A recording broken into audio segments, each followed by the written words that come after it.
Welcome to New Life Live with host and founder of New Life Ministries, Stephen Arterburn.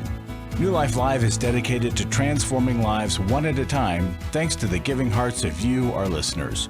Our goal is to provide you with wisdom from God's Word to give you hope and help in life's hardest places.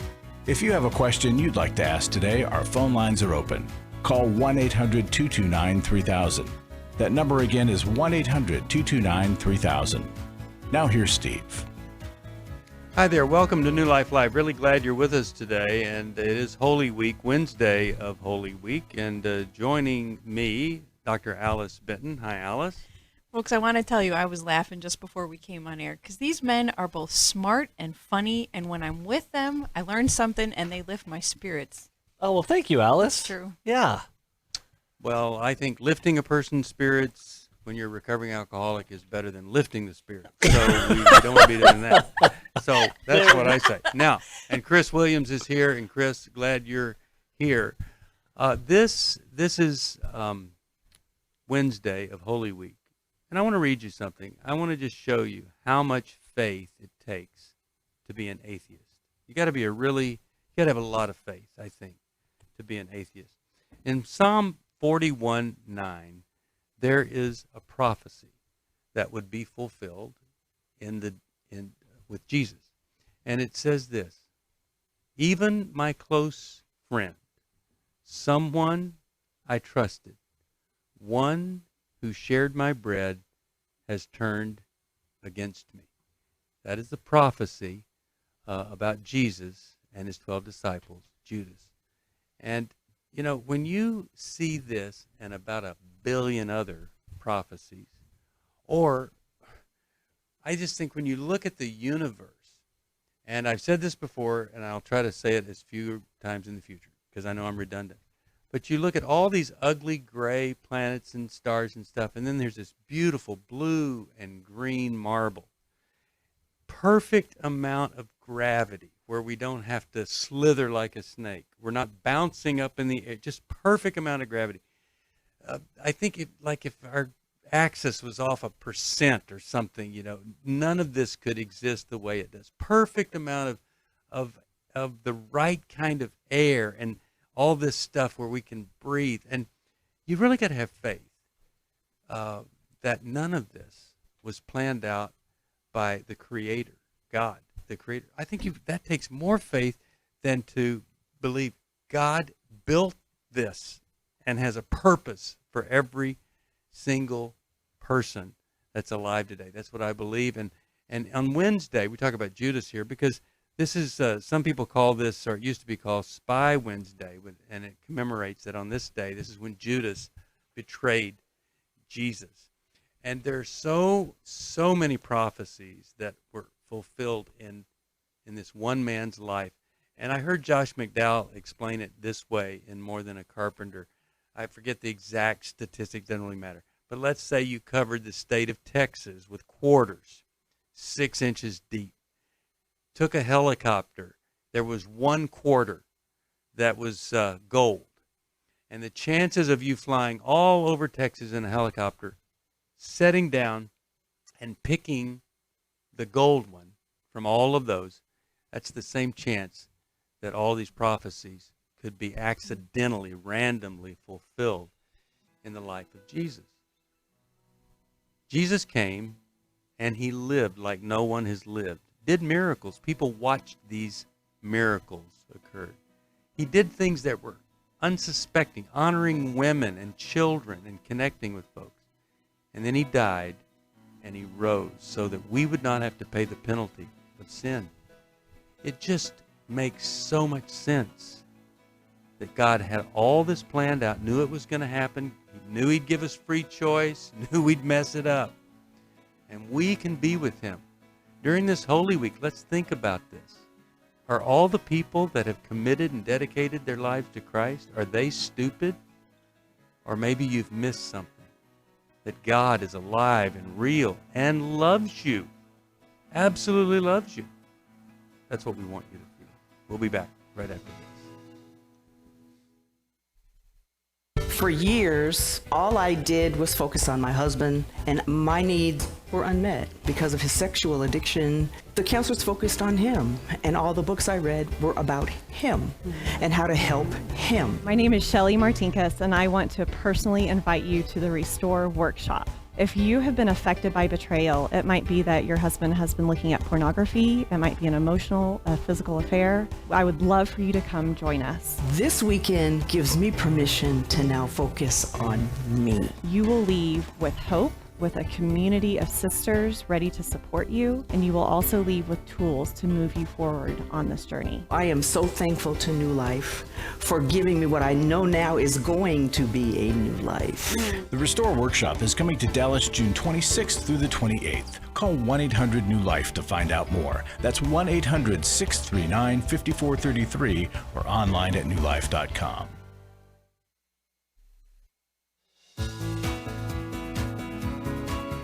To find out more information about New Life or to order any of the resources mentioned on today's program, call 1-800-NEW-LIFE. Now back to New Life Live. We're back. Steve Arterburn here. Really glad you're with us here today on New Life Live. You can join us Facebook Live. We'd love for you to do that. How about we go over here and I'll just connect with Terry from Dallas, Texas. Sirius XM is where Terry joins us from. Hi, Terry. How are you today? I'm good. Hopefully better after I talk with you. Oh, me too. Me too. But it doesn't always go that okay. way, so be prepared. Okay. How can we help? My friend told me about your... Thanks. What did your friend tell you? Don't let that... What did your friend tell you about? She told me about your show and that I should give you a call to see if you could help me with this rough patch I'm going through with my marriage. Okay, good deal. All right, so what's happening? So I've been married for 15 years to a man who was very physically abused as a child, so he's got that background. He's real strong mentally, but not so much emotionally or spiritually. Okay. He's not very verbal. He's not very verbally communicative, and he uses blame when we have problems. And counselors have described him as a bully to me. I do my best to treat him with love and respect as his Christian partner, but we're going through another rough patch, like I said. I've been at a hotel for the last 4 days just to get away from his last outburst.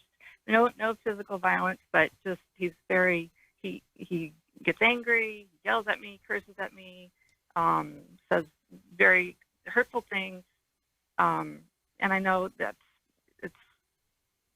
I know he doesn't mean it, but that's how he gets in the heat of the moment. So why do you think he has never gotten help for this problem? He doesn't. He does not admit any blame for anything. It's always somebody else's fault. So he hasn't gotten help because he would have to look at that, and he would have to look at what his contribution is to these things. You guys go to church?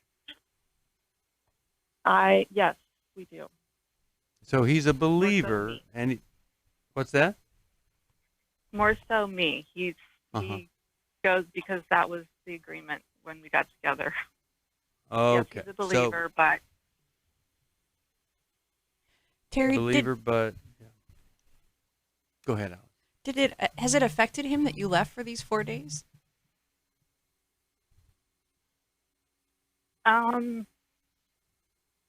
If it has, he hasn't really let me know. He said, "Don't come back until you can."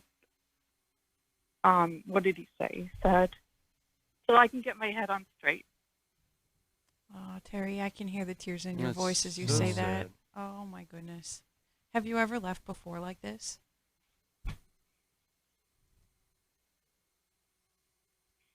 Sometimes, yeah. Usually I just have to go and get away, cool down. And has your time apart from him ever woken him up to his role in this? He'll be nice for a while, but it just ends up, he'll blow up again. Mm-hmm. Yeah. Terry, I think you have a pretty good picture here. the pain of his childhood recycles. And as adults, interior, on the inside, what that shows up is fear and shame. So he's constantly hiding behind, and usually doing this with his intellect, his fear. But the minute that you show any sign of displeasure with him, it triggers his shame. And it's sort of like you're now his abuser all over again. So whatever he does out of that place, inside of him, he feels justified. He's really, really stuck in a victim state of hopeless, helpless, resentful, angry, fearful. And so anyone who comes against him, he's going to lash out that way. And you're right. It is not until he's able to touch that pain and work through it that he will find the healing and growth and maturity that he needs. But I think that what I'm concerned here is that how you're being treated in the midst of all of this. And that I would love I would want you to get the care, you to get the help, you to get the protection that you need from his behavior. And so that you can have the courage to tell him, these behaviors do not work for me, and I will not put up with it. They are not going to happen anymore. And here's what I need to happen. You need to get into help. You need to get into counseling. Otherwise, we're going to look at some other options here. Yep, we've had that conversation. Okay, and has he? But has he followed through? No, I'm the one that goes to get help to deal with him. Okay, all right. So here's the thing. Counseling. Yeah. Okay, so we have to change this. See, you leaving and coming back has not helped the situation, right? Right. So now we have. If I go back, when I go back, he's good for a while, but then he doesn't have to. He doesn't have to make any changes. And if I don't go back, this will be the end of the marriage, and I'm trying to keep it together. Well, wait a second. If I don't go back, you don't. Okay, so look, this is a moment where you have to decide if you want to repeat this over and over again, or you want to take a risk and see if you actually called him on what he's saying, if he would fully end the marriage. Because if he would end the marriage, then because of his anger, you don't have a committed man. You don't have a man who's saying, I'm here for you. He's saying, you be here for me, and when you're not here for me and all of my anger, I'm out of here. That's not right. And nobody should have a marriage where they're cramming that kind of thing down some woman's throat. What are you thinking here, Alice? Well, Terry, if you decided that this time I'm not going to return, I'm not willing to return and stay under the same roof with you until you get help, and if he really did say then, well, then our marriage is over. It reveals that you don't really have a marriage. And you're the one that has to decide, do I want to live in a false marriage, a superficial marriage that doesn't go deep at all, and where I keep getting hurt over and over again? And you get to decide that. You get to choose that, but knowing that you're just going to get more of what you always have had. But if you'll take the risk of saying, I will not return until you can admit that you mistreat me, and until you will get into treatment, start getting some help and show some differences in your behavior, take responsibility, I'm not willing to come back. It may end the marriage, and that is a risk that you would have to take. But we have seen so many marriages turn around when the victim spouse will take a strong stand and not allow herself to be mistreated again. Right. That's scary because it could end. It's and terrifying. I pray. Yes. I always pray, what is God's will for me in this? And I just don't know. Okay, let me ask you this. Do you think it's ever God's will to enable evil? No, of course not. Okay. So, do you think that sometimes God might ask you to get out of your comfort zone, do the risky thing rather than evil. But here's the big question. Why would you go back to a man who said, I don't really love you enough or myself enough to get help? And so if you demand that I get help so that I treat you nicely, I'm not going to be married to you. You have to agree I can be mean to you and yell at you, and also I'm going to be unpredictable. Sometimes I'll be really nice. You'll never know what I'm going to be like when you come home. And by the way, don't ever cross me. Don't ever bring up anything negative, because I'll get angry again. And I'll force you out of the house again, and we'll go through the routine. Why would you think God would say, yes, that's what I'm looking for right there. That's the good thing. Here's what I think. I think sometimes you have to say, I've got to step out in faith and do something different than me just get help and enable him to be evil to me.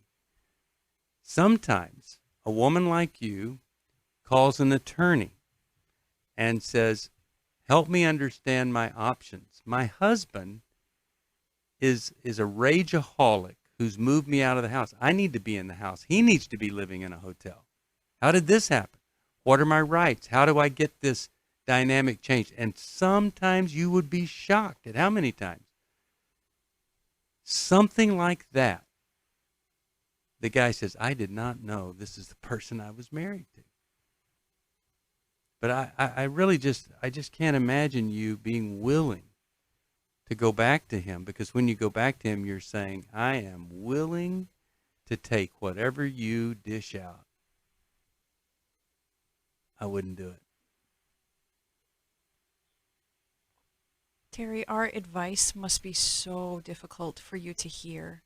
And we're Very. not advising you to leave your marriage. We're actually No. advising you to fight for your marriage. Right. This Yeah. stance That's gives... what I want to do. I want to Yes. fight for it because But you can't fight for it by agreeing to unfair rules in the fight. You can't fight for it by continuing to do what you did. That's not fighting. That's acquiescing for it. And it destroys it. Do you get what we're getting at here? yes, I do. How can agreeing that he can be angry, not get help, you come home, how can that be fighting for your marriage? That's fighting for horror.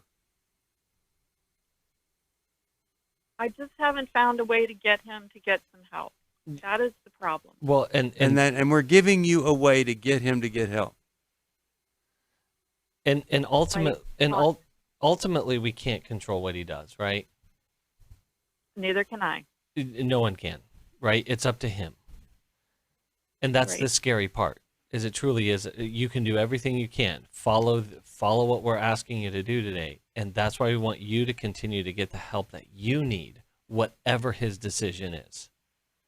But there is something better for you than what you've gotten. And you have to hold on to that faith. So here's your the thing. advice again is My advice would be for you to do a couple of things.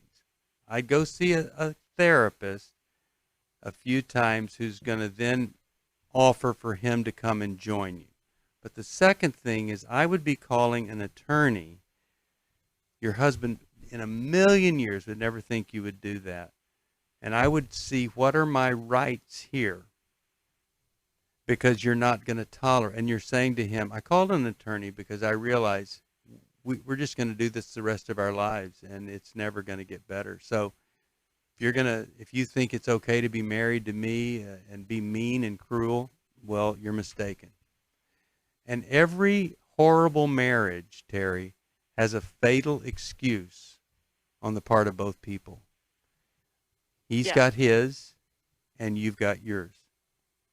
Yeah. And yours is, I have to fight for the marriage the same way I've always been fighting. Now, I want to ask you a quick question. What are your girlfriends saying to you about this? Well, the one girlfriend said to call you, so that's what I did. Yeah. It's a good friend. That was. Oh, she's the best. Because she was thinking we weren't going to tell you to keep doing what you're doing, don't you think? Absolutely. Some of them say, you got to turn the other cheek. You've got to be loving to him. If you maintain. Yeah, you've done that. You've done that. That's what superficial people go to quickly. But you've done that. Here's what a mature, brilliant person can do. Understand a contradictory thought. Moving to end the marriage may save the marriage. Wow, that's amazing. My wife had found me out through my past and my sexual addiction since I was a small child. It really gave me the opportunity to start digging into my past, start digging into my childhood, figure out what was causing me to feel the way I was feeling. Every Man's Battle will really give you that opportunity because all the guys there in that room are there for the exact same reason you're there. I don't want to be the reason that my kids are going to counseling. I don't want to be the reason that they begin to struggle with the same issues that I'm struggling with, and I've got to put an end to this. Yes, you can be different. God does love you. You can be forgiven for this, and there's a way out of this. But you have to acknowledge that you have to change, and that there's a problem. If you're struggling, call us. There are people on the other end of the line who want to hear from you, who want to help you. We don't want you to hand down something to another generation that just looks like pain and destruction. You can hand down redemption, but you got to take that first step. Just give us a call. It's 1-800-639-5433. It's 1-800-NEW-LIFE.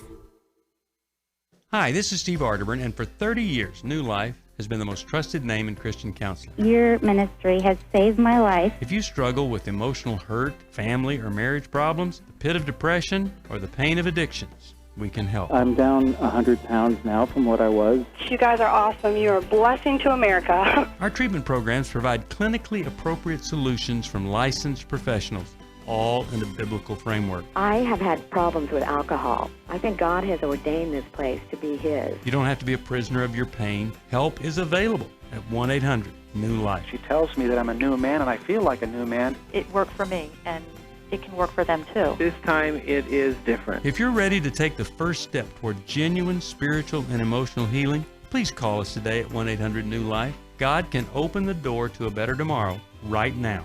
Call 1-800-NEW-LIFE. That's 1-800-639-5433.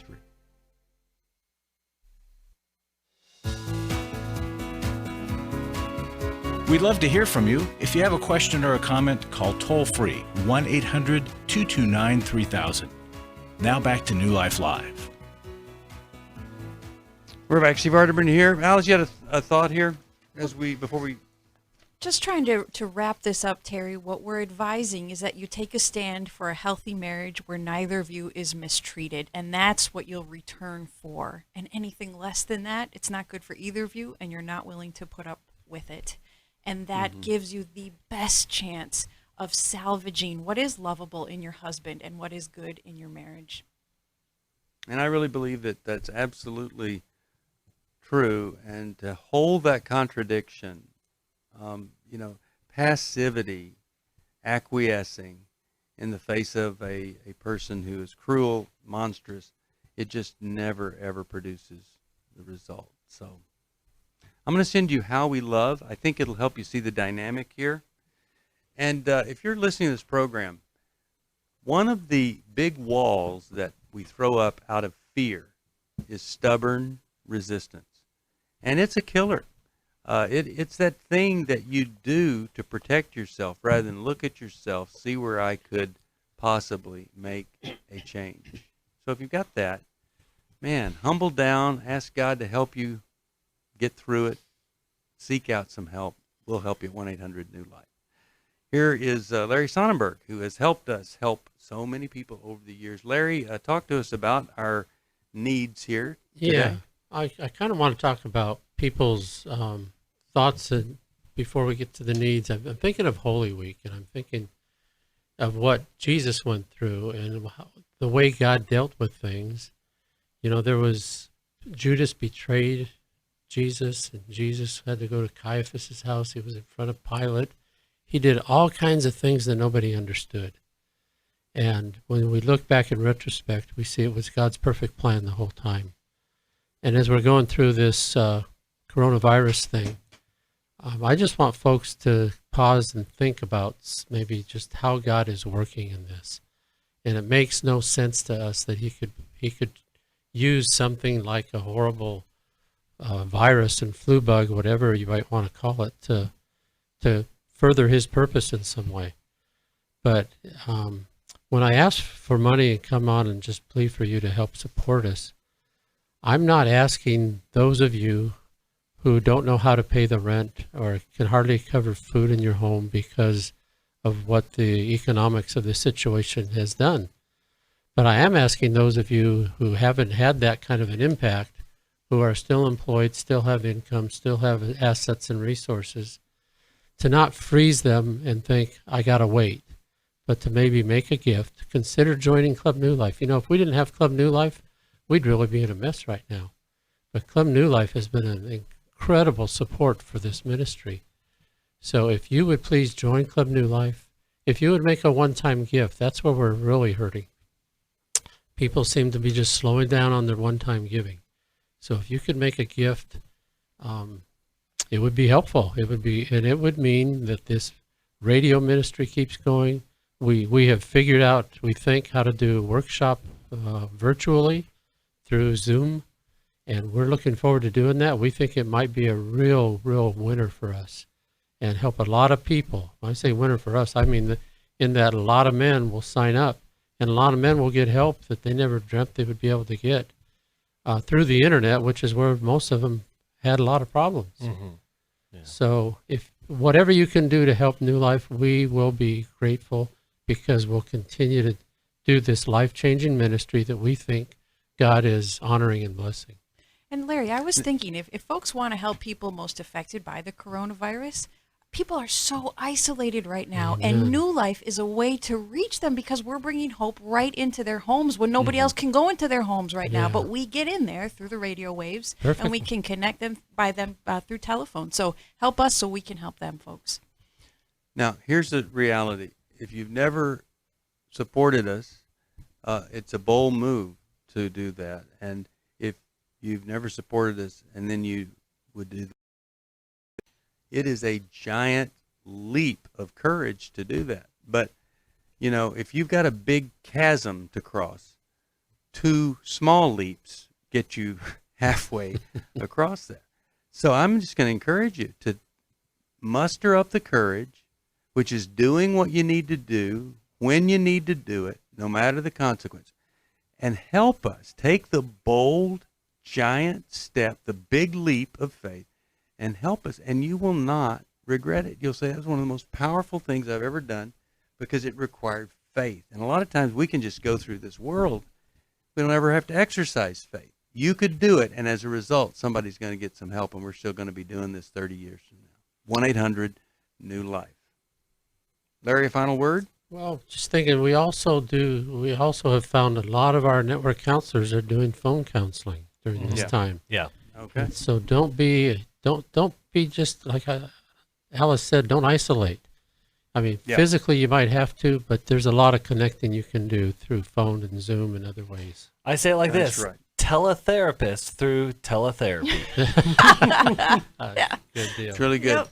That's really good. It's, what Solomon said. He said, Dad, I'm losing my sanity over being sanitary. and I said, you noticed that's what happened to me. But anyway, it is a trying time for many, many people, and we want to help you. You call us at 1-800-NEW-LIFE. But please help us help others.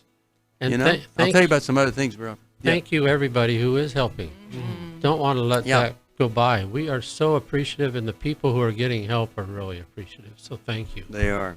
All right. We'll take a break. We'll come right back for more of New Life Live. And glad you're with us here today on New Life, on Facebook Live. We're all around. And please help us if you can at 1-800-NEW-LIFE. We'll be back right after this. For most of my life, I've been dealing with an opiate addiction. Why is opioid addiction quickly becoming one of our nation's biggest killers? Maybe it's because it isn't only those who are addicted who are in denial. We did what I see so many parents do, is it can't be an addiction. There's something medically wrong. It's impossible to solve a problem when you don't know what you're up against, and families will try to find any explanation except the one that will put them on the right path. Alcoholism and drug addiction is a family disease. It doesn't affect just the individual. If someone you love is abusing painkillers, know what you're up against. It's time to admit it's addiction and seek treatment. Call us today at 1-800-NEW-LIFE. We have Christ-centered partner treatment centers around the country. Call 1-800-639-5433 or visit us online at newlife.com. We just made a decision. We will do whatever it takes. 1-800-NEW-LIFE. Hi, this is Steve Arterburn, and for 30 years, New Life has been the most trusted name in Christian counseling. I'm an addict, and I'm trying to get God in my life again. You seem to be able to get to the crux of a problem quickly. Our Christ-centered treatment programs can help you break free to embrace all that God has for you and your family. I just want to thank you guys for bringing me to a relationship with Jesus. There really is help for marital problems, depression, addictions, panic attacks, and feelings of hopelessness. I came back with so many tools to help me prepare myself to fight this struggle and this battle that I have every day. You can start living again today, living the life God intended for you. Help is available at 1-800-NEW-LIFE. They did care, and they did follow up very lovingly, and it made all the difference in my life. Call us at 1-800-NEW-LIFE. Someone who cares is waiting at the other end of the phone. God can open the door to a better tomorrow right now. Just call us at 1-800-NEW-LIFE. 1-800-639-5433.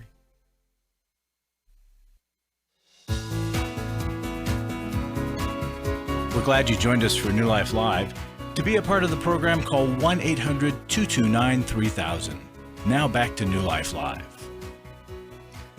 We're back, and on the website, newlife.com, you can sign up for a daily video. If we don't have your email, we've not invited you to do it. You can just sign up for a daily a video. We send it out that we think will help you. We've got what to do when you don't know what to do. One version for singles, one for folks that have family living with them. Free tip sheets all around. 8 tips to stop anxiety. Access to the 360 video library. Encouragement with a phone call. We've got some great articles on anxiety, coping, things like that. Newlife.com or 1-800-NEW-LIFE. Let's go back to the phone calls and let's talk with Linda, Port Charlotte, Florida. Hi, Linda. How are you? Oh, thank you, Steve, for taking my call. And I love your show, and I'm calling because I'm a snowbird, and I'm from Canada, and I'm down here. I have a house in Port Charlotte, and, you know, because of the borders and everything being closed, I drive, like usually my daughter drives down with me, and she's not able to come. So I am a high risk just because of my age, and I'm back and forth. You know, not that I feel so lonely and I'm isolated. I'm trying to do the best I can with what I've got, and but I'm just trying to decide whether I go home or I stay here. And I guess last night, hearing President Trump saying, you know, he wants everybody in isolation for 30 days, and you know, and every night I'm waking up at 3 o'clock and asking God what I should do here. So I was wondering if you and your panel could help me. Okay. What is the big downside of you just staying put and being, you say you're high risk. What's the downside of just staying put there and taking it easy for another 30 days or so? Well, I guess there is no, that would be a good solution, possibly. I mean, I am covered health insurance-wise. I have checked that. I guess it's just the fear, and the fear of what? Even if I did, I guess just if anything did happen to me. While you're down here, or here. if you, Well, both, whether I'm down here or whether I take off leading on the road and traveling, by myself, which I feel I'd be more high risk of traveling. Right. Well, I'm biased on this because I didn't have any symptoms or anything, and I went into isolation. And a lot of people, I know they didn't say it out loud, but they thought that's probably really extreme or whatever. But look, what if I had gone home and my family had all gotten sick? And what if one of my family had gotten sick and died? I mean,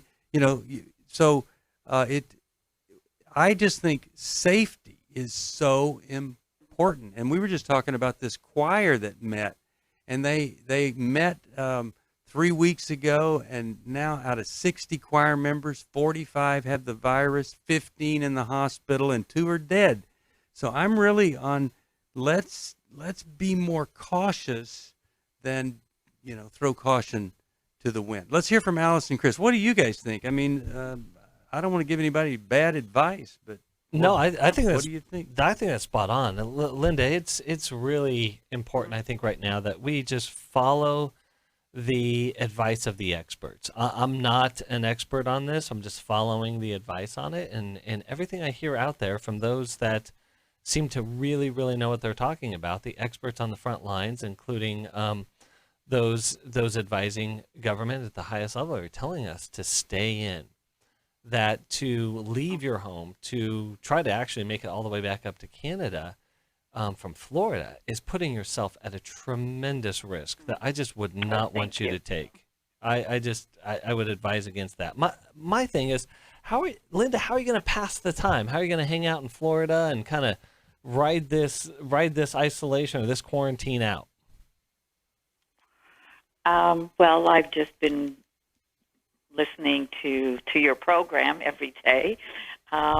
A third of my best friend has become The Young and the Restless, and I've been reading and sitting outside and then going for a walk at night. And if I did go home, it's certainly a lot different weather. It's a lot, I wouldn't be, I would be in where it's cold, where at least here I got the sun and it's warm and you can, enjoy the warmth and the sunlight. To be honest. And the other thing is I would have to go in isolation at home. There's no question about that, which I would really want to do regardless. Yeah.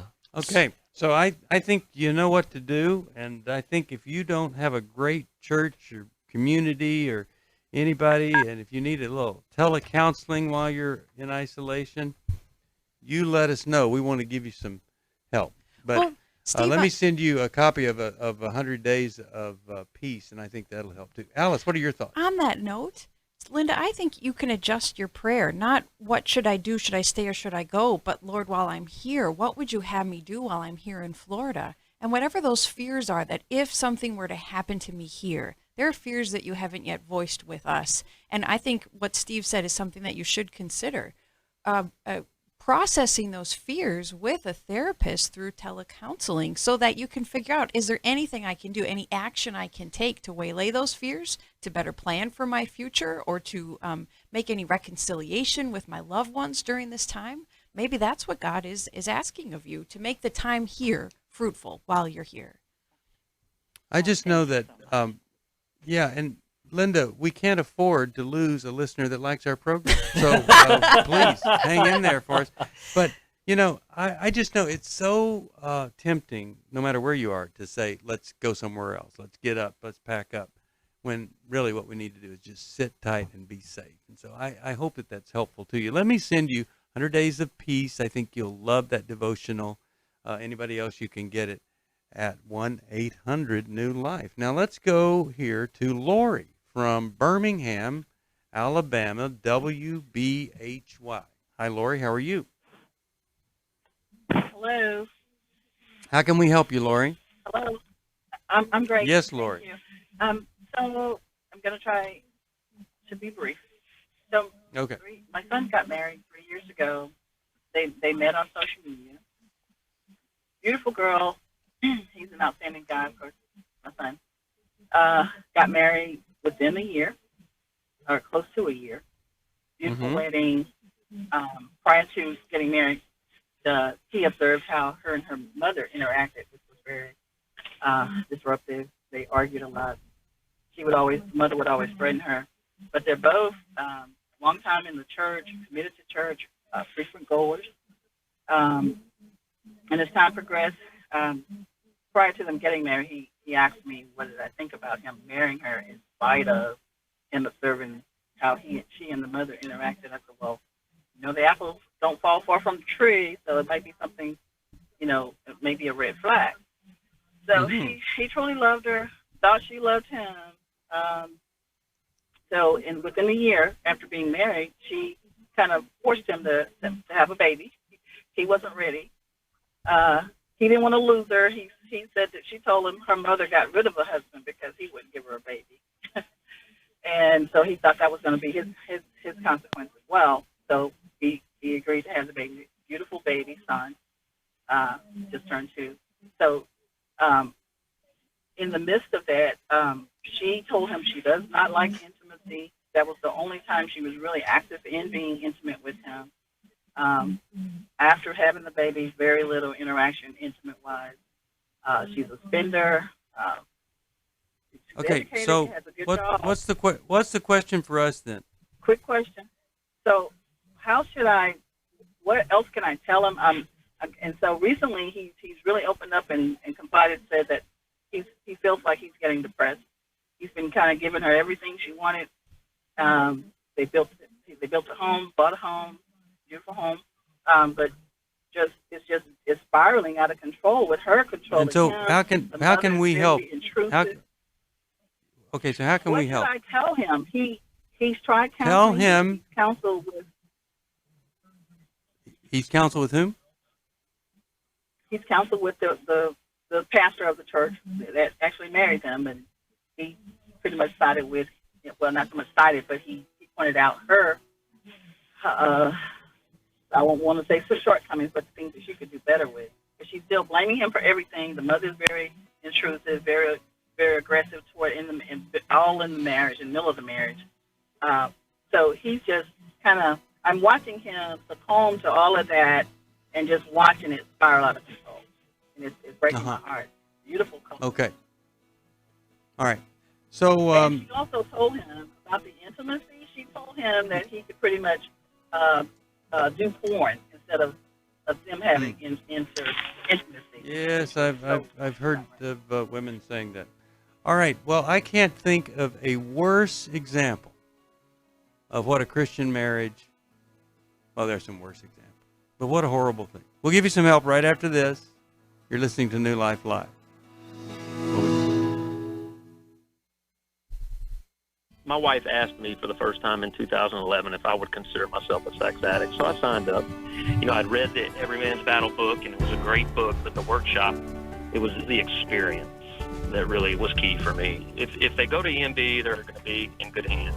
This is a safe place. They're going to be surrounded by men that simply walk the talk. The weekend leaders that they will go through this workshop with, they'll help them to get to the root of their issues. I've been through a number of well-preached sermons, listened to and read countless books, been to a number of seminars, but EMB for me was a game changer. It truly saved my life. Being in this community, being in this workshop, being around these men will change them if they'll let them. You're going to encounter men that will meet you where you're at, and you will instantly walk into a safe place where they're welcome. If you're struggling, call us. We don't want you to go on struggling. Just give us a call. It's 1-800-639-5433. It's 1-800-NEW-LIFE. I was really living a very anxiety-filled life. I turned on New Life, and the topic that day was about anxiety. And just by listening, I got relief. You can help New Life Live stay on the air by joining Club New Life today. When you sign up to support us monthly through Club New Life, we'll send you the Transformation Welcome Gift, which includes a personal-sized Life Recovery Bible, a Life Recovery Journal, and 5 Life Recovery Workbooks. Plus, there are ongoing benefits like access to the Club New Life video library, the monthly Club New Life CD or download, quarterly resources, free shipping on purchased resources, and discounts on workshops. I did go to Take Your Life Back. That's been immensely helpful to me. That's why I continue to support the ministry with the hope that not only am I helping my own situation, that I'm helping others as well. Support Club New Life, and together we can help hurting people find help and hope in life's hardest places. Call 1-800-639-5433 to join Club New Life today.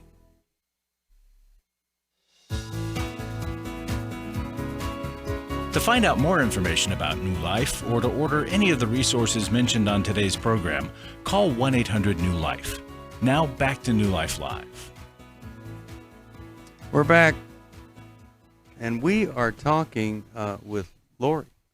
And Lori is with us here. And which one of you guys want to start with, Lori? And I want to jump in because Lori, I want to affirm that your son is in a major crisis right now. And this marriage is as unhealthy as you hear it to be. But I actually think there's a bigger crisis in your son's life. So hear me out on this. Somewhere along the line, he lost his voice. Right? Exactly. So that other people are making his decisions, other people are forming his opinions, other people are feeling his feelings or telling him how to feel. And let me tell you, if he doesn't figure that out, he's going to repeat these patterns. So my question is, who took his voice? The wife. I'm totally trying to stay out of it. I advise him, and I treat her kindly with respect, and I'll inject when I can. But she's very deflective and okay. But here's the problem. Yeah. We could spend the next 4 hours on the phone call talking about her, and it won't matter one bit whatsoever.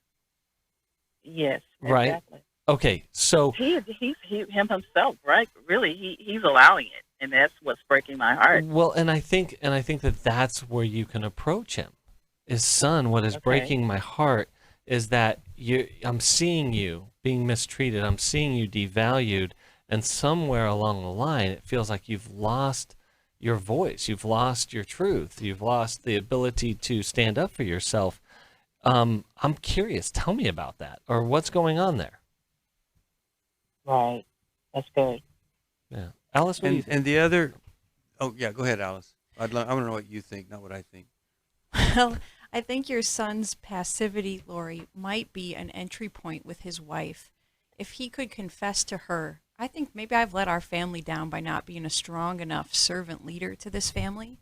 And we need more help than that pastor can give us. So I'm going to find a strong marriage counselor, because I'm not willing to settle for this as it is, and I don't think you are either. I don't think we're happy in this. I love you and our son too much to put up with this as it is. So I'm making a session.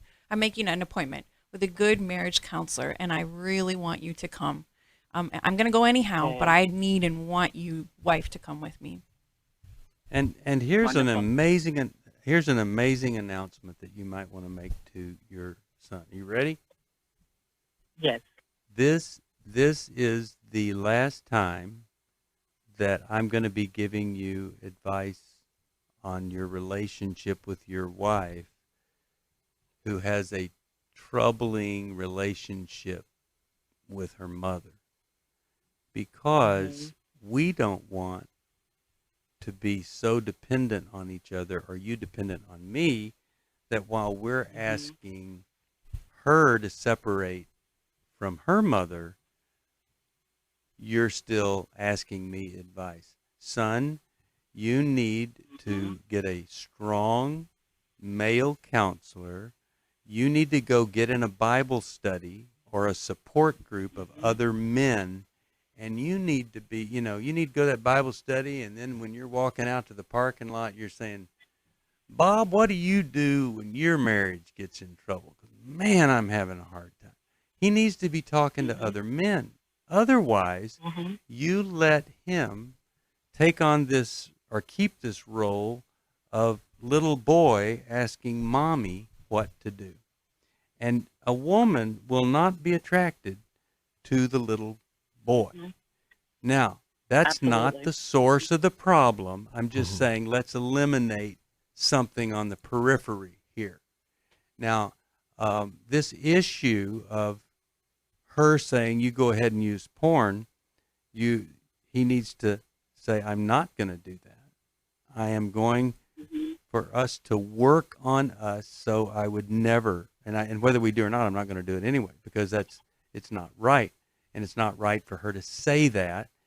And the thing that you could do that would help with the intimacy more than anything is help them find a way to participate in our intimacy and marriage workshop that we've got coming up here.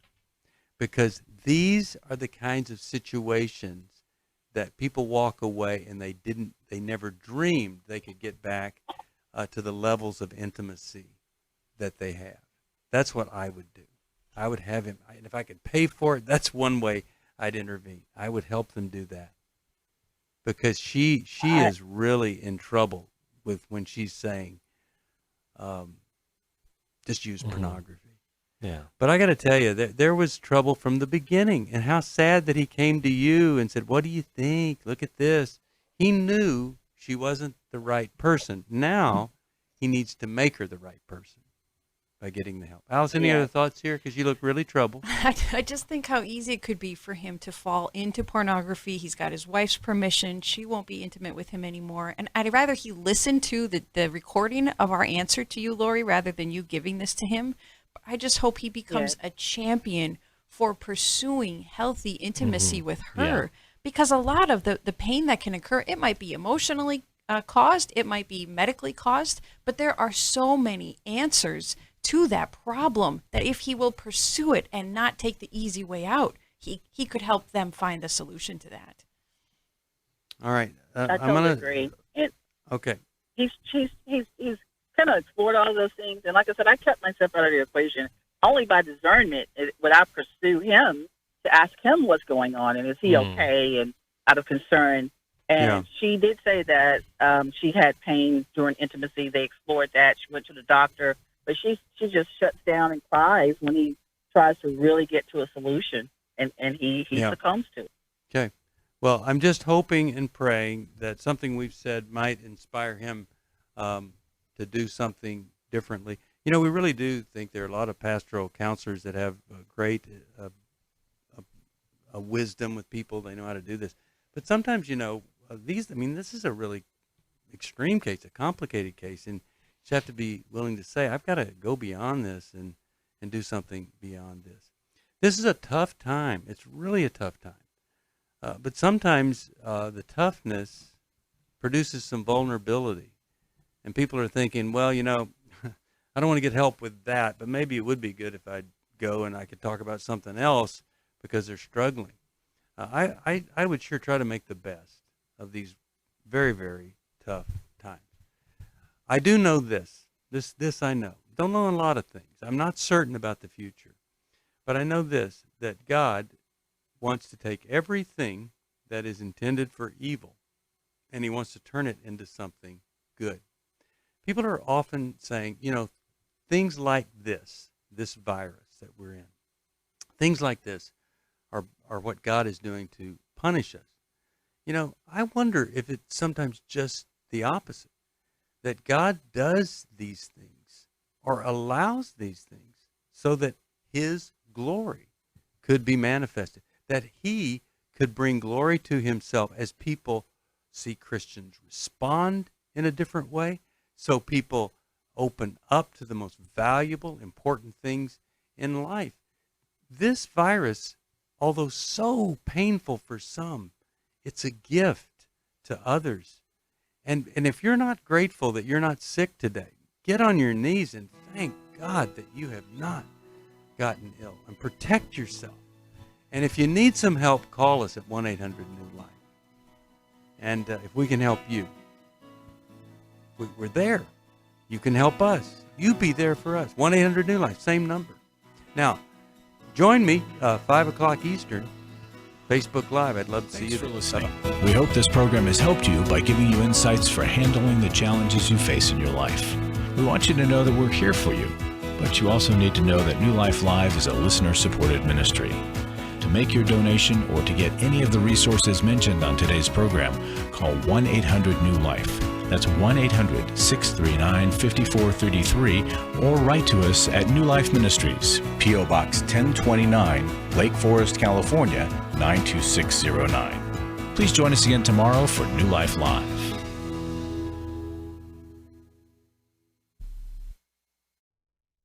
Hi, Steve Arterburn here. Thanks for watching New Life Live on our New Life YouTube channel. You know, you can see it anytime. Hope you'll subscribe, and when you do, hope you'll turn that little button thing on, the bell, so that whenever we post a new video, it'll ring right through.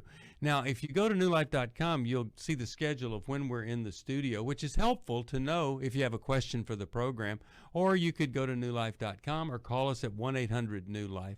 You could do this on the app. I mean, there's so many ways that you can stay in touch with us and know when we're there, because we want to answer your questions. So thanks for watching right here on the New Life YouTube channel, and we'll see you next time. Click here to subscribe.